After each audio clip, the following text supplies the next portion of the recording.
Okay lang yan. Makailang beses ka nang bumagsak, pero nagagawa mo pa rin tumayo. Kaya sige, tumayo ka uli. Hindi ko na po talaga kaya, Daddy. Kaya mo yan. Huwag kang susuko. Kaya tumayo ka, Warren. Tumayo ka.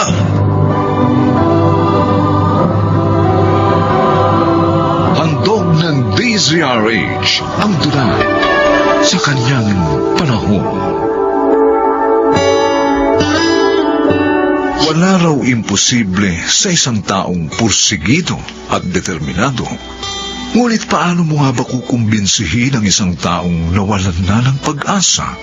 Mga kaibigan, pakinggan po natin ang naging karanasan ni Warren sa ating dulang sa kanyang panahon.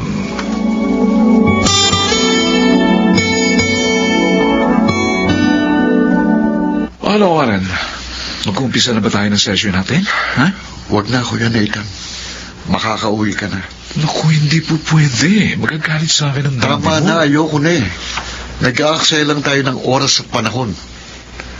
Huwag na tayong umasa na makakalakad pa ako. Huwag ka naman ganyan, Warren. Hindi ka dapat... Bigi ka ba? Hindi mo ba ako narinig? Ang sabi ko, umalis ka na! Ano nangyayari dito? Marieta, ayaw na po ni Warren na ituloy ang session namin. Anak, bakit? Ano ba problema? I'm hopeless, Mommy. Hindi niyo ba nakikita? Habang buhay na ako magiging dependent dito sa aking wheelchair. Huwag mong sabihin yan. Hindi ka dapat mawalan ng pag-asa. Alam ko mahirap ang pinagdadaanan mo at naiintindihan kita. Pero hindi ka dapat sumuko, anak. Hindi niyo ko naiintindihan. Dahil hindi pa ninyo nararanasan ang mabalda at malumpo. Anak, hayaan mong tulungan ka namin. Kaya sana naman, tulungan mo rin ang sarili mo. Pwede ba umalis na kayo sa harapan ko? Just leave me alone!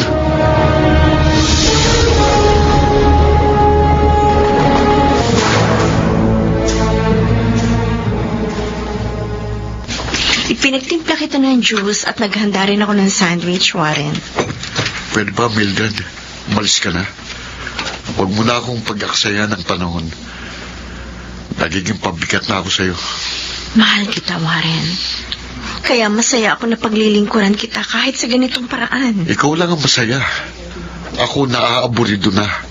Kaya iwan mo na ako. Naririto ako para suportahan ka. Kaya huwag mo naman akong pagkaitan ng pagkakataong dabayan kita sa iyong kalagayan. Ayoko na. Gusto ko na makipag-break sa'yo. Warren! Seryoso ako. Umpisa ngayon. Tapos na sa atin ang lahat.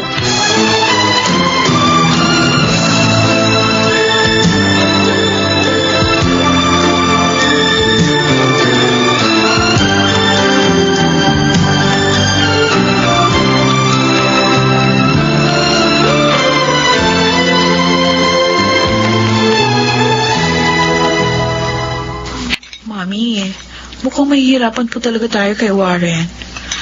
Paano pa natin siya matutulungan kung siya mismo hindi willing na tulungan ang kanyang sarili? Gusto kong magpakatatag.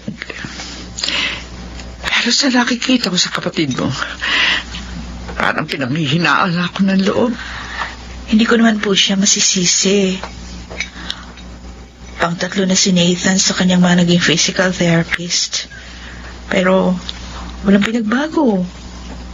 Kahit konti yung kalagayan niya, mas lalo pa nga siyang naging depressed. So na anak, gano'n na rin ang nararamdaman ko. Mukhang nahawa na ako sa kapatid mo. Kung ano man po yung nararamdaman natin, hindi natin dapat ipakita sa kanya yon. Sa halip, dapat pa nga tayong magpakatapang at magpakatatag. Kahit man lang sa ganung paraan, matulungan natin siya.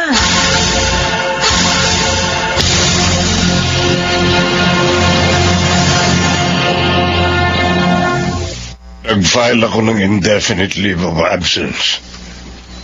Gusto ko kasing ako mismo ang tumutok kay Warren. Ano bang binabalak niyo, Daddy? Hindi ko alam kung ano talaga ang pinakamainam na paraan, pero gagawin ko ang lahat para makalakad siya. Pero, paano niyo yun magagawa? Kung si Warren na mismo ang sumuko. Tayong hindi dapat sumuko. Makalalakad ang kapatid mo. Kung kinakailangan kalad ka rin ko siya, yun ang gagawin ko.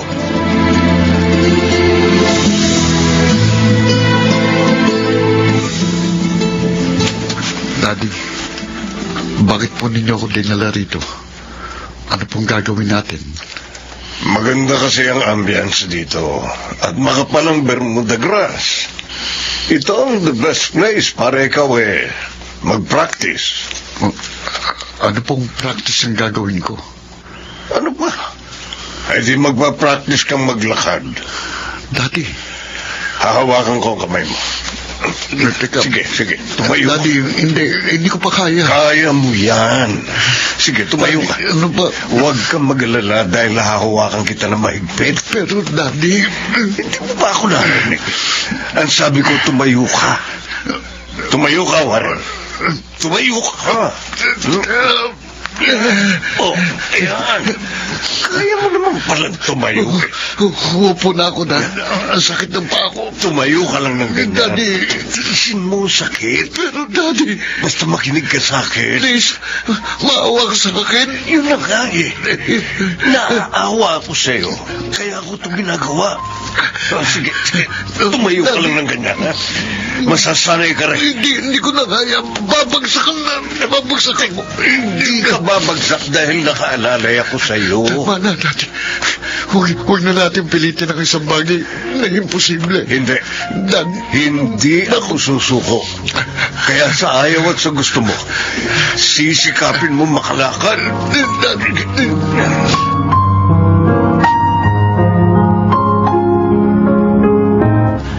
Saan ba kayo talaga nang galing? At anong ginawa nyo? Bakit may sugat siya sa tuhod? Tapos, may mga galos din siya sa sikot braso. Ganon talaga. Kasama yan sa proseso na dapat niyang pagdaanan. Eh bakit nga? Ano ba talaga ang ginawa nyo? Huwag kang mag-alala. Walang ano man yan. Masasanay din siya. Alfonso, hindi ko na yata gusto yung ginagawa mo. Baka lalo lang mapasama ang kanyang kalagayan. O sige. Sumama ka na lang sa amin bukas para malaman mo kung anong ginagawa namin.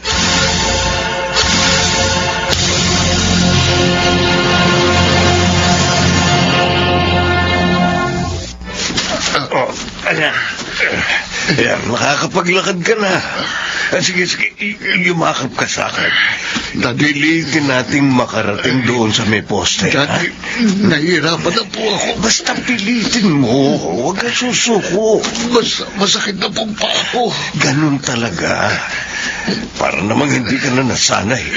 3 linggo na natin itong ginagawa. Hindi ko na po kaya. Kaya mo yan. Sige, yan. Malapit na tayo. Sige pa. Konting tiis pa. Okay lang yan. Baka ilang beses ka nang bumagsak pero nagawa mo pa rin tumayo. Kaya sige, tumayo ka ulit. Tumayo ka. Hindi ko na po talaga kaya, Daddy. Kaya mo yan. Huwag kang susuko. Kaya tumayo ka, Warren. Daddy, Tumayo ka. Tama na yan, Alfonso. Magpahinga muna kayo. Pwede ba, Marieta? Huwag ka na makialam. Huwag mo kasi siyang puwersahin. Hinihinay lang. Sabi ko naman sa'yo, huwag kang makialam. Sige, Warren. Tumayo ka. Anak, Daddy. sige. Tumayo ka, tutulungan kita. Huwag mo siyang hawakan. Hayaan mo siyang tumayong mag-isa. Sabi ko naman sa iyo, hindi natin siya pwedeng puwersahin. Kailangan niya ng alalay, Alfonso. Tapos na kami sa prosesong yan. Kaya hindi mo na kailangan pang ulitin. Basta, hindi ko hayaan pahirapan mo ang aking anak.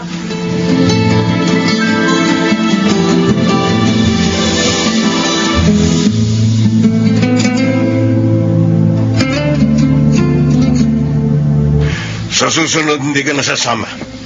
Sinisira mo ang diskarte ko. Alfonso, hindi na nakabubuti yung ginagawa mo. Dahil lalo mo lamang siya pinapahirapan. Yun na nga eh. Habang nahihirapan siya, lalo siyang nagpupursige at nagiging matatag. Nakita ko ang kanyang improvement. Kaya huwag ka na makialam, Ay, pwede ba? basta. Hindi ko gusto yung ginagawa mo. Tama na. Huwag mo na ipagpilitan ang gusto mo. Dahil... Alfonso? Alfonso, bakit? Alfonso! Daddy! Mami! Tulungan niyo ako! Dali natin si Daddy sa ospital! Daddy! Nakakalakad ka na! Oo, Mami! Nakakalakad na ako! Daddy!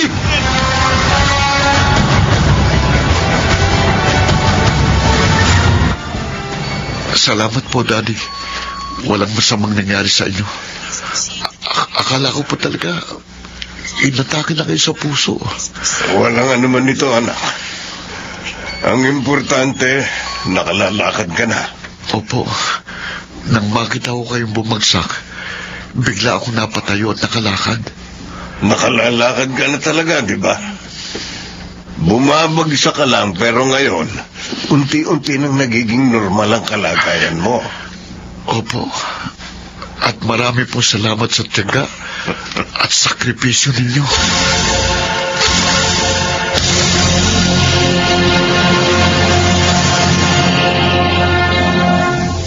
Tunay ngang ang pagsisikap at pagpupursigi na may kasamang sakripisyo at pagtitiyaga ay nagbubunga ng tagumpay sa kanyang panahon.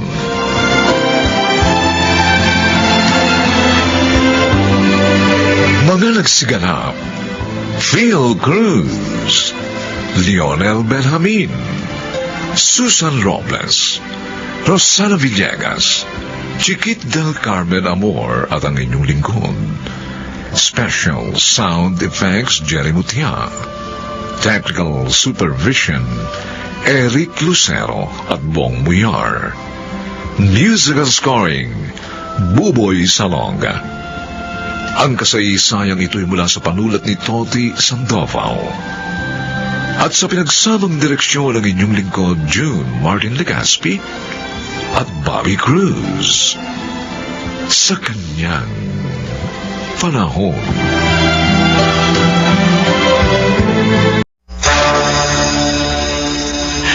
Huminahon ka sana, anak. Galit ba sa akin ng Diyos para gawin niya sa akin to? Ano bang kasalanan ko?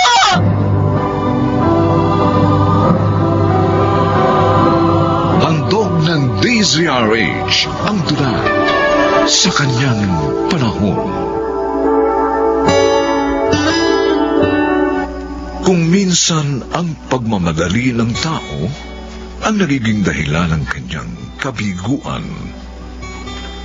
Mga kaibigan, narito't ating pakinggan ang naging karanasan ni Eritz sa ating tulang sa kanyang panahon. Gabi ka na naman umuwi. Galing ka na naman sa mga barkada mo, no? Eto na naman tayo eh. Ba't ka ba nagagalit, ha? Hindi naman kayo nagugutom dito na anak natin, ha? Oo, hindi nga. O, di ba? Dahil kumikita ako. Sinasagot ko yung mga pangailangan namin. At nakatira din tayo dito sa inyo. Alam mo naman pala, ano pa pinag-iingay mo dyan? Pero ikaw ang dapat na bumubuhay sa amin. Inuubos mo lang sa makikipagbarkada ang kita mo eh. Isang taon na anak natin, ganyan ka pa rin. Sinabi ko na sa'yo noon, di ba?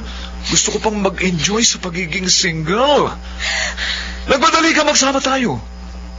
O yan, kasalanan mo! How dare you! Aray? Walang iya ka, ba't mo ako sinampal, ha? Ha? Dahil sinisisi mo ako! Ikaw naman itong bumungkit sa akin, ha? Eh, Rich, magulang ko nga, hindi ako sinasaktan. Ikaw pa ang gumawa niya sa akin. Ha? Ikaw pa? Ha? Tingnan mo, braso mo, Ikaw ang babae ka kung hindi ka na makatagal.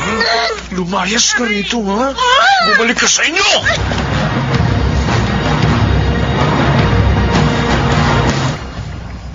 Desidido ka na bang makipaghiwalay kay Joey?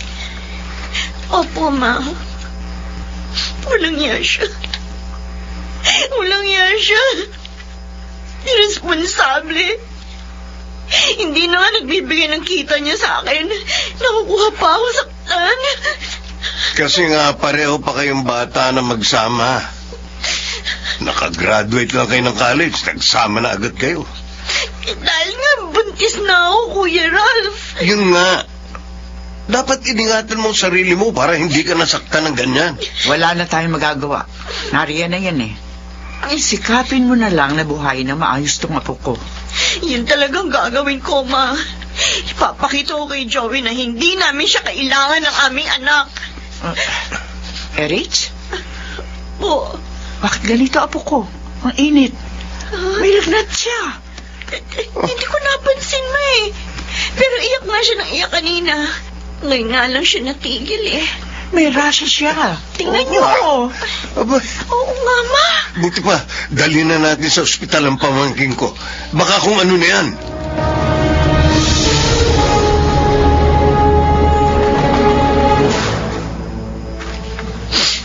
Baby. Baby ko.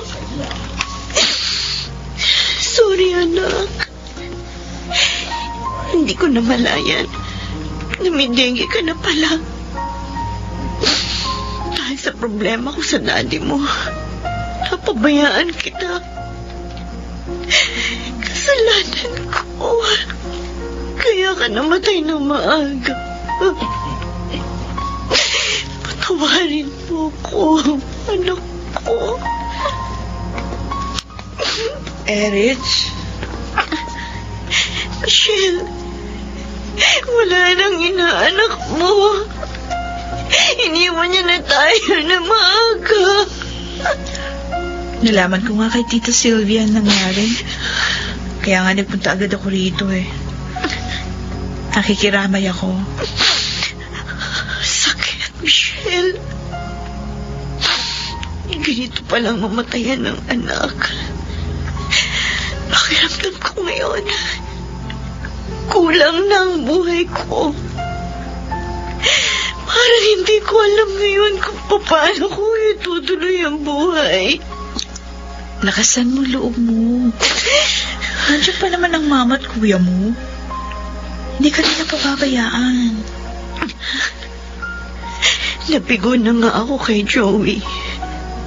Nawala pa. Maging ang anak namin. Nagpunta pa siya rito? Oo, kagabi. Pero hindi ko siya hinarap. Ayoko siya makita. Sinamamat ko yung Richard ang kumausap sa kanya. Kalimutan mo na yung nangyari sa inyo ni Joey. Sikapin mong bumangon sa iyong pagkakadapa. At muling magbalik sigla.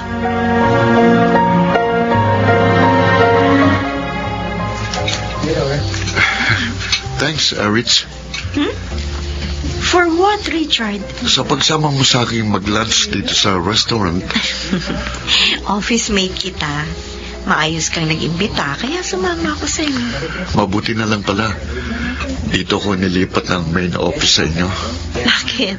Dahil nakilala kita, mas naging masaya at makulay ang buhay ko. Richard? Huwag kang magalit, ha? I think I'm falling in love with you.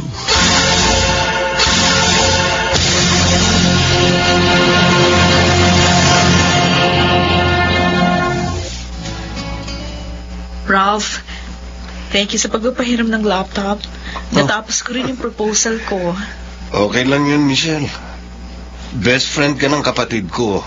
Kaya naman hindi ka na iba sa amin. Thank you. Kasi naman, bakit ang tagal magawa ng laptop ko? O, basta kailangan mo. Magpunta ka lang dito. Thank you, tita. Ay, nagpunta nga po pala ako kahapon kina Eritz. Oh, kumusta naman yung kapatid kong Apurada? Apurada? Apurada naman talaga siyang magka-boyfriend at magka-anak eh. Kita mo nga, 3 years pa lang ang nakalilipas. May bago na siyang pamilya. Parang walang takot masaktan. Iniisip siguro ng kapatid mo na hindi na mangyayari sa kanya ang nangyari na noon. Nga, siguro nga po, tita. Oh, kumusta naman sila? Hindi po maganda. Ha? Anong ibig mong mong sabihin?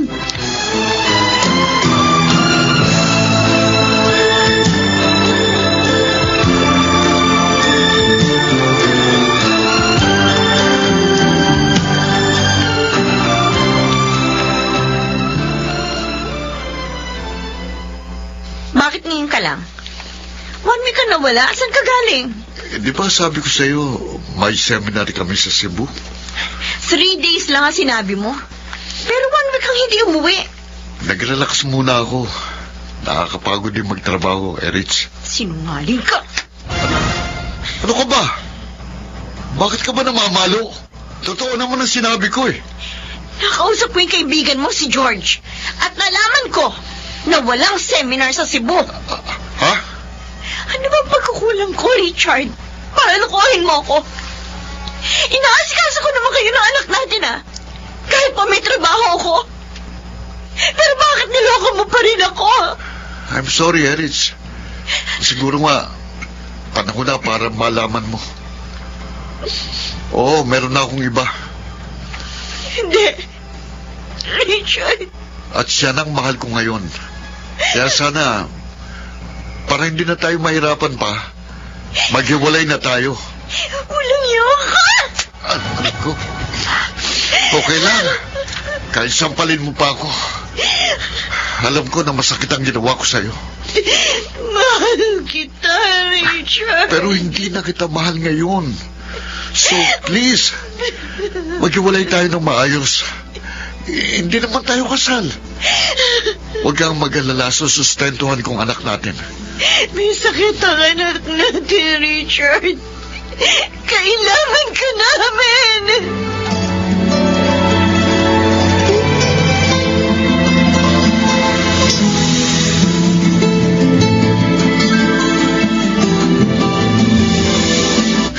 Wala na ako nagawa. Kundi umalis doon, Michelle. Kasama ang baby namin. Dahil sa sinabi ni Richard na hindi niya na ako mahal. Ang lalaki yun. Kaya pala hindi kanya pinakasalan. Kahit na 3 taon na kayo nagsasama, yung pala hihiwalayan ka rin. Napakasakit. Minahal ko siya nang higit kay Joey. Ganito lang pala mapapala ako.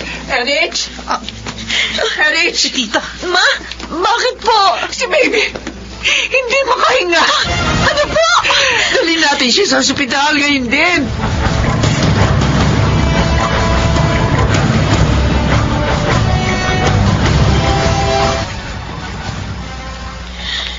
Ang kawawa kong anak. Hindi siya nakaligtas sa pneumonia. Siguro, talagang hanggang dito na lamang ang buhay ng iyong bunso. Bakit ko sinapit ito, Ama? Nabigo na nga ako sa 2 minahal ko. Pati mga anak ko na wala rin sa akin. Uminaw ka sana, anak. Galit ba sa akin ang Diyos? Para gawin niya ito sa akin? Rich, Ano ba ang kasalanan ko, Ama? may dahilan ang bawat pangyayari. Ang Diyos lang ang nakakaalam ng makabubuti para sa atin. Kaya huwag mo siya sumbatan, anak. Ano malay mo? Kaya niya kinuha mga apo ko ay upang hindi ka na lalong magdusa pa. Maraming bata na galing sa wasak na pamilya. Ang problema ngayon ang lipunan.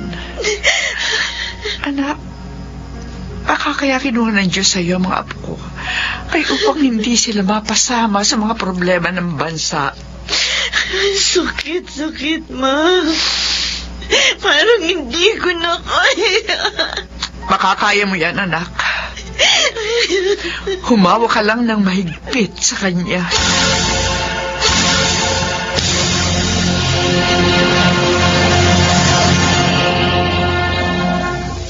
Ay, buti naman nagpapahangin ka na dito sa garden ninyo, Eritz.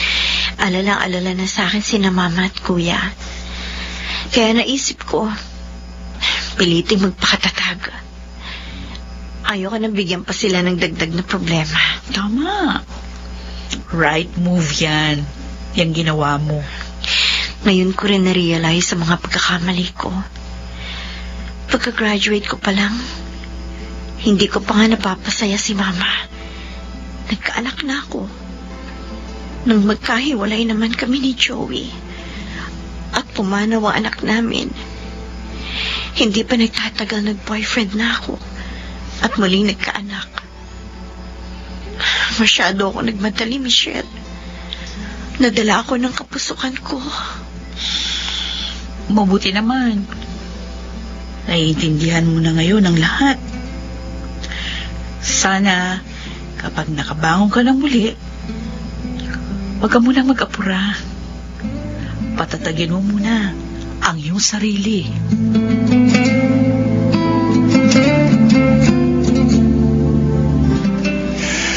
Totoong sinasabi ko, Erich.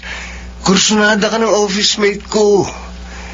Naiinis na nga ako sa pangungulit niya sa akin. Sorry na lang siya, kuya.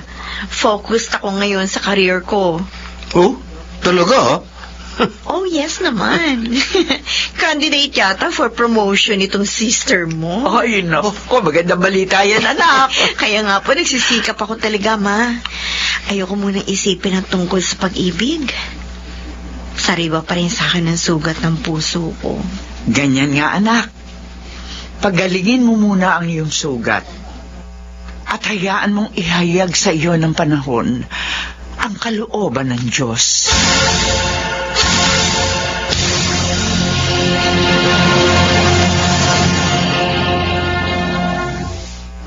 Kanyang inaaliw sa lumbay ang mga marunong maghintay. Mga paay itinutumpak sa daan na dapat lakaran sa kanyang panahon.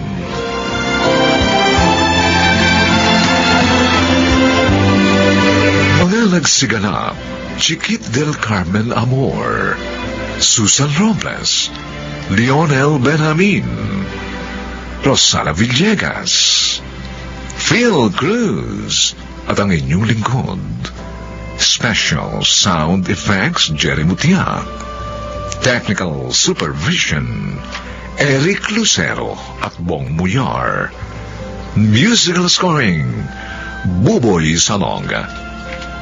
Ang kasaysayang ito'y mula sa panulat ni Telma Corporal Alcantara at sa pinagsamang direksyon ng inyong lingkod June Martin Legaspi at Bobby Cruz. Sa kanyang panahon. Ang hirap mo na makausap ang arte mo. Lulu, bakit ka ba ganyan magsalita? O, totoo naman eh. Sobra kang pa-hard to get. Porque alam mong gusto ka ni Jake. Handog ng DZRH ang dula sa kanyang panahon.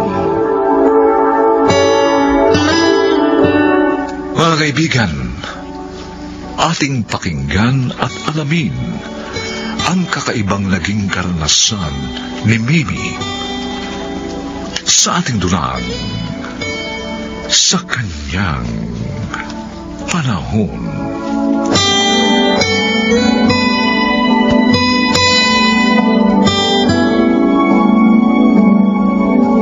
Thank you, Jake. Ang bait mo pala. Mabait talaga ako, lalo na sa mga magaganda kong kaibigan na katulad nyo. Sana hindi mo na lang kami ibinili nito. Bakit naman? Oo nga, Mimi. Buti nga binili tayo ni Jake. Ang mahal ng pabangong ito, ha? Lalo na yung binigay sa'yo. Eh, yun na nga eh. Ang mahal. Nagastusan siya ng gusto, kaya nakakaya. Huwag ka nang mahiya. Kusa akong ibinigay yan. Magtatampo ko kapag hindi mo tinanggap yan. Alam mo, Jake, sa akin, wala kang problema. Dahil buong puso kong tinatanggap ito. Thanks, Lulu. O ano, okay na ba, Mimi? Oo, sige. Nandito na eh. Pero next time, wag mo na kami pagkaabalahan pa ng ganito. Ay, nako. Huwag mong intindihin niya si Mimi. Talagang mahiyain ang kaibigan ko na yan eh. O ano, tara na. Punta na tayo sa resto. Nagugutom na ako. Pero gabi na, Lulu. Ay, ano ko ba? Sandali lang naman tayo. Tama si Lulu. Pinagbigyan nyo na rin lang ako ng mamasyal ngayong birthday ko. Lubusin nyo na. Samahan nyo na akong kumain.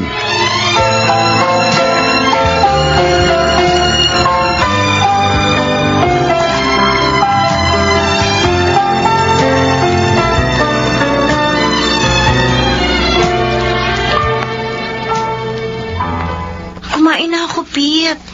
Pinakain kami ng may birthday na kaibigan ni Lulu. Ganun ba? Nintay pa naman kita. Sorry. Ayaw ko na nga sanang kumain eh. Kaya lang mapilit sina Lulu at Jake. Kailan, Jake? May kasama kayong lalaki? Siya yung may birthday na nag-blow out sa amin. Kanina ko lang siya nakilala. Okay. Binigyan pa nga niya kami ng pabango eh. Galante naman yan. Sabi ni Lulu sa akin, medyo matagal na niyang kakilala si Jake. At galing yan sa abroad.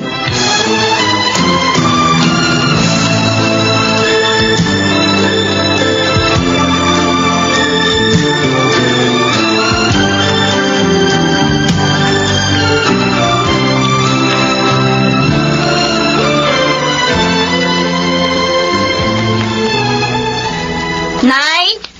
Narito na po ako. Narito ko sa kusina, Mimi.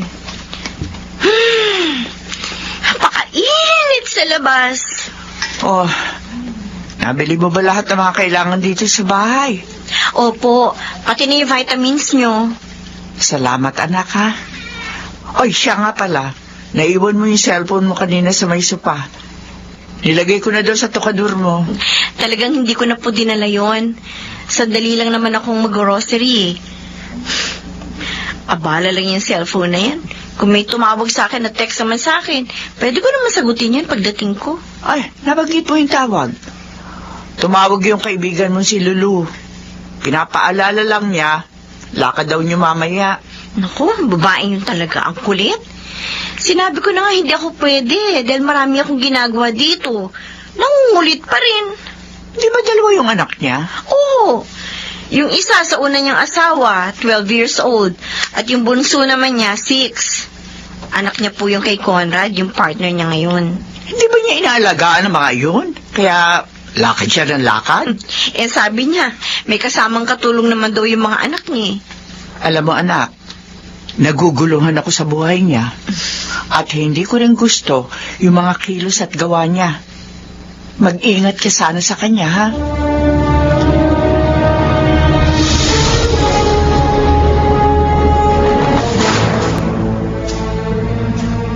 Talaga, Jake? Type mo si Mimi? Oo, Lulu. Mahilig ka pala sa mga babaeng simple lang. Ibang dating sa akin ang beauty niya eh.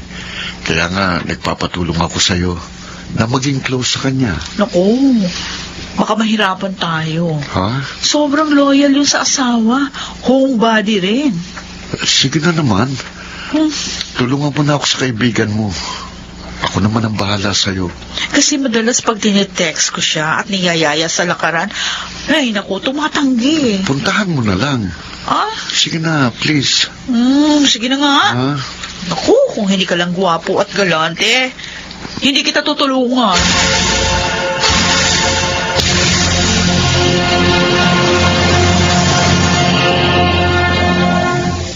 Bihis na bihis ka na naman, Lulu.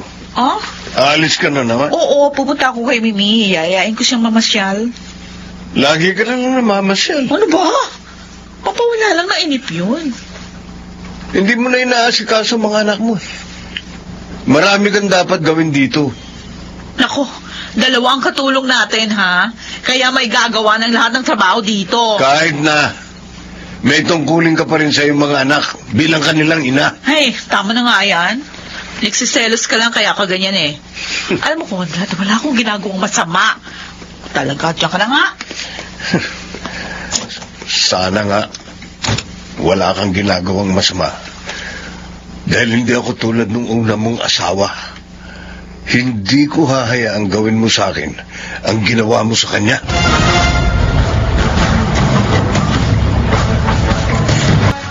Pasensya na, Lulu. Pero talaga hindi ako pwede. Kahit sandali lang, kahit ngayon lang. May sakit ang anak namin ni Pete. Uy, nandiyan naman si Aling Fonsa, yung nanay mo. Ako ang ina ng bata. Kaya mas dapat na ako ang mag-alaga sa kanya. Lalo na ngayon may sakit siya. Ha? Ang hirap mo naman kausap ang arte mo. Lulu, Bakit ka ba ganyan magsalita? Totoo naman eh. Sobra kang pa-hard to get. Porke alam mong gusto ka ni Jake. Ano? Gusto ako ni Jake? Pero hindi bale. Buti nga huwag mo siyang pansinin. Para ako na lang ang pansinin niya ngayon. Ano? Gusto mo si Jake? Lulu, may relasyon pa kayo ni Conrad. Daragdagan mo lang ang pagkakasala mo. Wala ka na pakialam doon.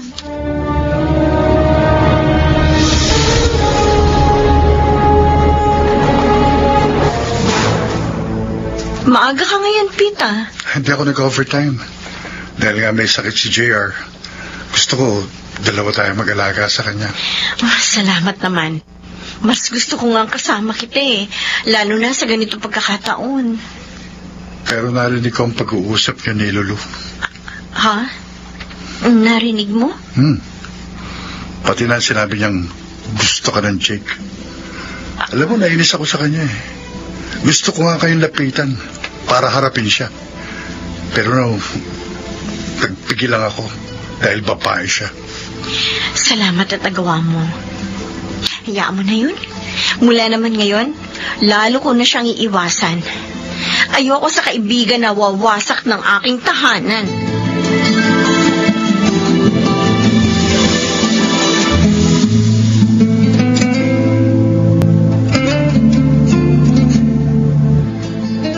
Out of town? Opo, Nanay Fonsa. Celebration po natin dahil na-promote po ako. Congratulations, Manugang. Salamat po. 4 days po tayo sa Baguio, Nay. Tiyak na matutuwa si Junior nyo. Nag-aayos na nga po siya ng mga damit niya eh.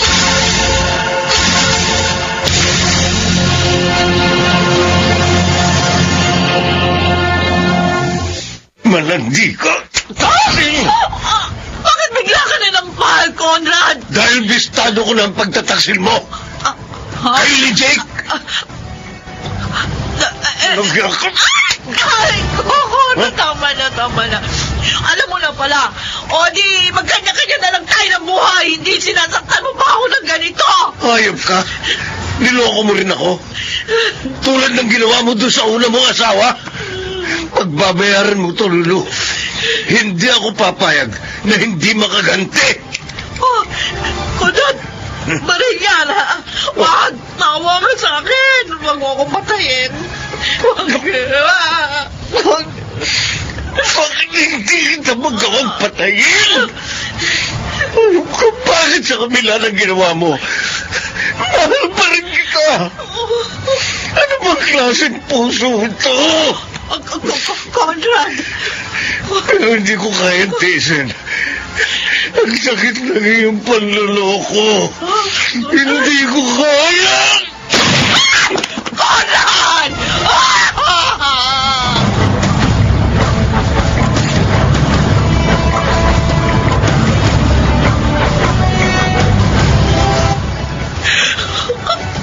Mimi! Sinabi sa akin ng kapatid mo ang nangyari. Kaya nalaman ko. Nakikiramay ako, Lulu. Kasalanan ko. Kasalanan ko kaya nagpakamatay si Conrad. Napakasapa ko. At dahil doon, sinumpa ako ng aking pamilya. Iniwan din ako ng mga anak ko. Napakabigat sa dibdib. Mimi, mag-isa na ako ngayon. At kakasuhan din daw ako ng mga magulang ni Conrad. Naaawa ako sa iyo, Lulu. Pero lahat yan ay bunga ng pagkakasala mo. Sana matatag mong harapin ang lahat. At magbago ka na. Para may ayos mo ang buhay mo. Sa mga natitira mo pang panahon dito sa mundo. Ihingi mo ng tawad sa Diyos ang lahat ng pagkakasala mo.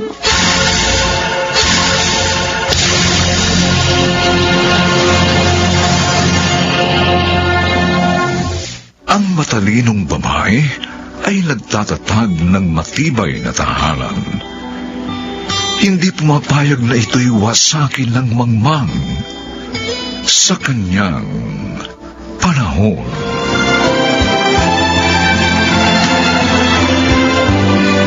Mga nagsiganap, Chiquit del Carmen Amor, Bobby Cruz, Susan Robles, Rosana Villegas, Lionel Benjamin, at Phil Cruz. Special Sound Effects, Jerry Mutia. Technical Supervision, Eric Lucero at Bong Muyar. Musical Scoring, Buboy Salonga. Ang kasaysayang ito'y mula sa panulat ni Telma Corporal Alcantara. At sa pinagsamang direksyon ng inyong lingkod, June Martin Legaspi at Bobby Cruz. Sa kanyang panahon. Hindi lang pera nagbibigay ng kaligayahan sa tao, Abi. Mas mahalaga ang dangal, ang dignidad.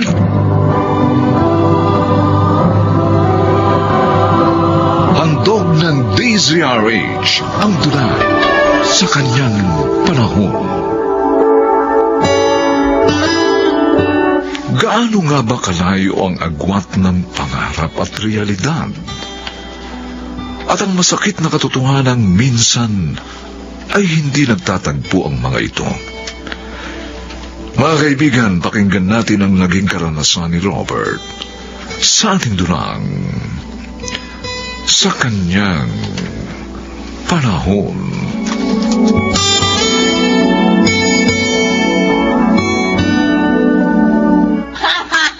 Ang hirap naman kasi sa'yo, Robert, eh. Kaya lang naman ako sumama sa'yo magmerienda ng banana Q at sa malamig. Inisip mo agad, tayo na, ha? Hindi ka naman sasama sa akin kung ayaw mo sa akin, di ba? Naku ba? Lahat ng lalaki nag-aaya sa akin, hindi ko tinatanggihan. Kaya lang naman ako sumasama sa'yo kasi ayoko ma-depress ka. Eh, mukha ka nga kasing may suicidal tendency. Seryoso ako. Ano? Gusto kita. Mahal kita. Eh? Ikaw ang babaeng pangarap kong makasama sa habang buhay.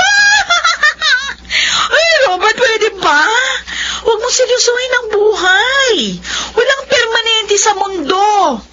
Kagaya ko, walang permanenteng pangarap. Kaya huwag kang mapapraning sa akin.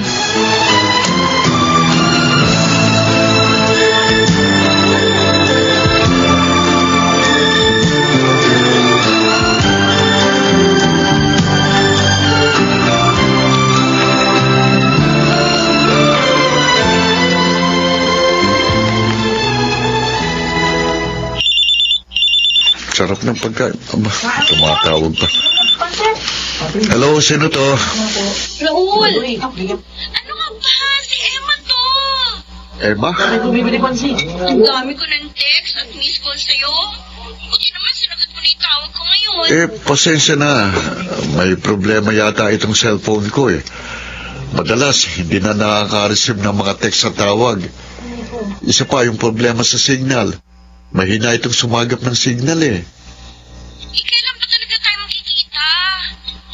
Ilang buwan na ako dito sa Maynila, hindi pa rin tayo nagkikita. Kaya nga ako lumabas para magkasama na tayo. Sure, tatawagan na lang kita. Magseset ako ng araw para magkita tayo, ha? Ay, talaga? O sige.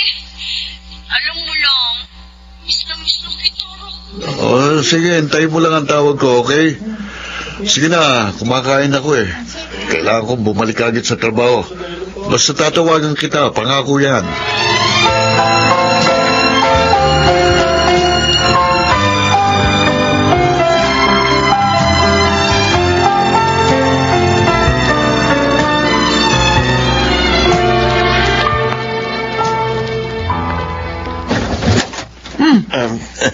Ikaw na naman?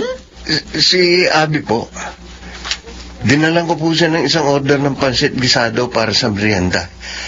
Nariyan po ba siya? Alam ko na. Ikaw yung makulit na construction worker na sinasabi ni Abby, no? Pues, Wala siya rito. Saan po siya nagpunta? Sabi, malay ko! Layos yung babae yun. Kung saan nagsusuot, walang oras ko umuwi. Iiwan ko na lang po sa inyo itong pansit na dala ko. Pakibigay na lang po sa kanya pagdating niya. Ang mabuti pa, bit-bitin mo na ulit palis ang pansit mo. Oo? Ibig ko sabihin, huwag ka nang babalik dito para hanapin uli si Abi. Sa itsura mo kasi, hindi mo naman maibibigay ang kapritsyo namin dalawa ng pamangking ko. Sige na, alis. Ang sakit niyo naman nung magsalita. Ay, sige. Dahil makulit ka at para hindi ka na magpabalik-balik pa rito para hanapin si Abi, puntahan mo siya sa isang nightclub doon sa Ermita. Ano pong ginagawa niya ron? Doon siya nagsasayaw ng hubot-hubad.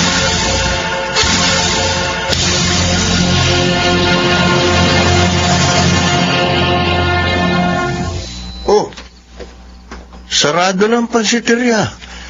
Bakit nakatanungko ka pa rin sa bangketa? Saka, gabi na. Ba't di ka pa umuwi? Hinihintay ko kasi yung tawag ni Raul eh. Sabi niya sa text, makikita kami ngayon. Pero hanggang ngayon, di pa rin siya tumatawag.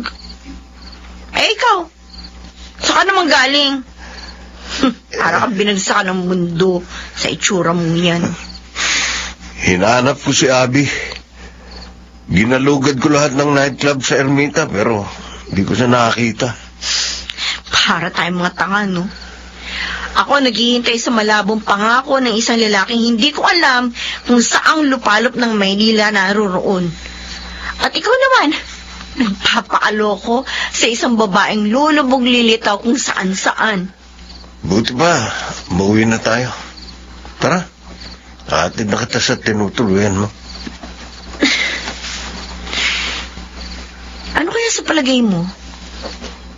Magkikita pa kaya kami ni Raul? Matutuloy pa kaya yung kasal namin na naong siya sa probinsya? Hindi ko alam. Ako man, hindi ko alam ang katayuan ko sa puso ni Abi. Siguro hindi pa ito ang tamang oras para mabigyan na ng kasagutan ng mga katanungan natin. Kailan pa kaya magkakaroon ng kasagutan itong lahat ng ito, no? Kapag patay na tayo? Kapag tapos na ang mga buhay natin? Pero kapag patay na tayo, paano pa tayo makakapaghiganti sa mga pananakit nila sa mga damdamin natin?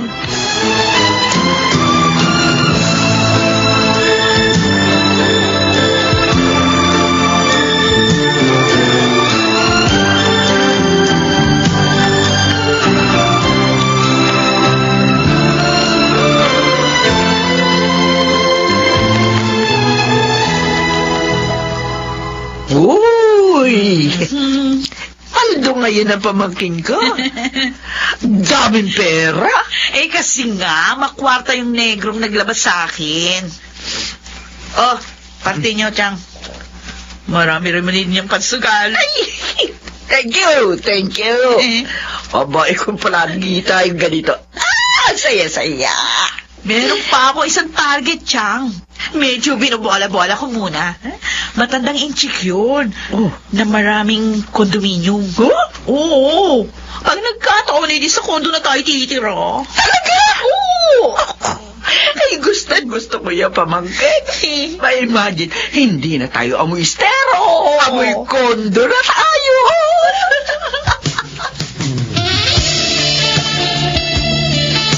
Galing naman! Abi! Halika na! Itigil mo na yung pagsasayaw mo ng hubot-hubad! Iuwi na kita! Hindi ba mo ako nasasaktan ako, Bakit ba? Ba't ka na dito? Anong problema mo? Masyado mong pinabababa ang pagkatao mo sa lugar na to! O ano ba kasi pakialam mo sa pagsasayaw ko ng hubot-hubad? Dito ako masaya. Dito ako nagkakamal ng pera. Hindi lang pera nagbibigay ng kaligayahan sa tao, Abi. Mas mahalaga ang dangal, ang dignidad. O pues sa akin, pera ang mahalaga. Matagal ko nang binura sa pagkatao ko yung dangal at dignidad ang sinasabi mo. Yan, pwede mo tantanan mo na ako. Pati trabaho ko may nabwisit mo eh. Abi, mahal kita. Mahal na mahal kita. O yan na.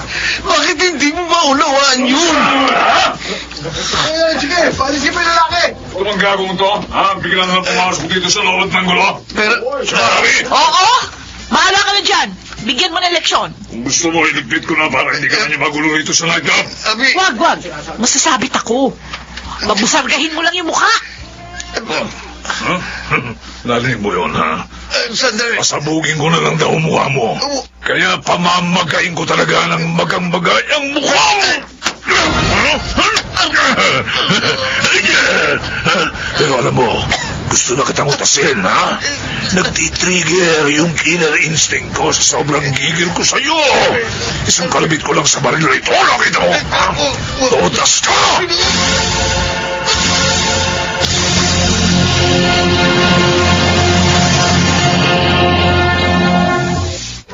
Ang sakit, Robert. Sa mismong pansiteria pa sila kumain ng asawa niya. Ang saya-saya nila. Hindi ka pa rin dapat nagtangka magpakamatay.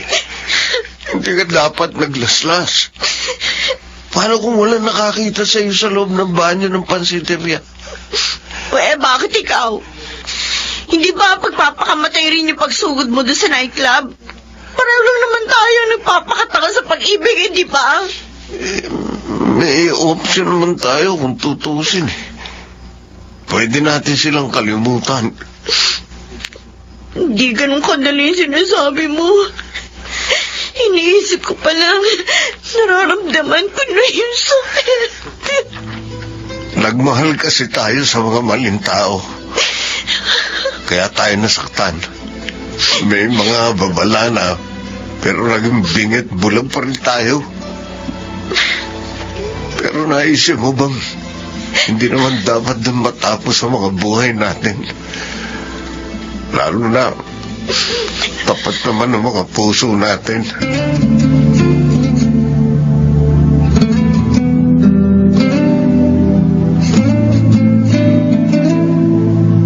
Robert! Uy! Emma! Nadaan ka rito sa site. May take-out order kasi na malapit lang dito. Ako na naghatid. Para kasi may abot ko na rin sa iyo tong pansit na binalot ko. Pang merienda mo. Mamayang break time nyo. Salamat. Hindi na ako mangungutang sa karinderya. Siya nga pala. Oh, kumusta na mga sugat mo? Naghilom na. Sana katulad din ng paghihilom ng sugat sa puso mo, no? Naghahanap pa rin ako ng mga kasagutan. Siguro, huwag ka lang manatiling nakalingon sa nakaraan. Kung magsalita ka, parang nakalampas ka na rin sa mga pinagdaanan mo, ah. Parte lang naman ng mga kwento ng ating mga buhay. Yung mga masasakit na naganap sa buhay natin. Pagkaraan ng lahat ng yun, natatanaw pa rin natin ang mundo. Di ba? Pero sa pagkakataong ito, may option na tayong magmahal sa tamang tao, sa tamang panahon.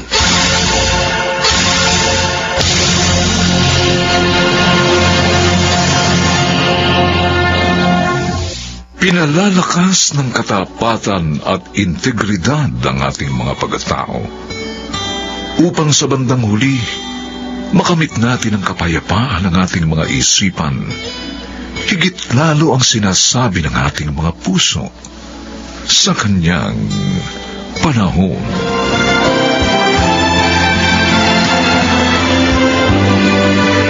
Mga nagsiganap: Lionel Benjamin, Phil Cruz, Chiquit del Carmen Amor, Rosana Villegas, Susan Robles at ang inyong lingkod.